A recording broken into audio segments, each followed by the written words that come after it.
Za maika be fa tsy manampy iresahana aminao ay. Mba dia tonga izany angamba. Za maika. Mba hindrasa aloha. Za tsy afaka.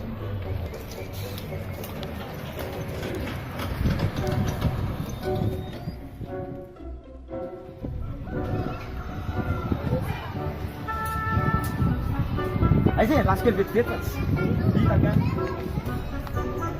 Mbola ihany ianao e? Mbola ianao ihany? Angamba tsy. Tena tena mba afaka mitaka aminah kely vetivety zay anao. Inona ilay tadavinao hoe haingana za mbola maika be? Zaho aty ianao. Za efa manana e. Sady za nge manam-bola be jere nge izany ny volako. Zenao pitsana kely io koa ataoko iny. Pitsana kely eo eza geziny kely ny fil ho jerena fa le rehefa andehan'le zavatra fa tsy. Tsy ilaiko izay ianao e. Za efa Kizapo moa zany ankizinareo zany za zany glasy de rinina zany mba mbany. Tsy tako ino. Saoty bota kely ohatrany reny reny.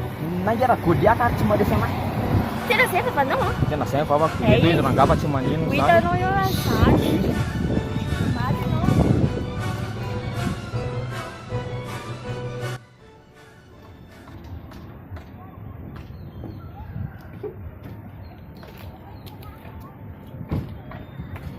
Sa manalokalo ka rangaha? Dia ahoana? Ahoana?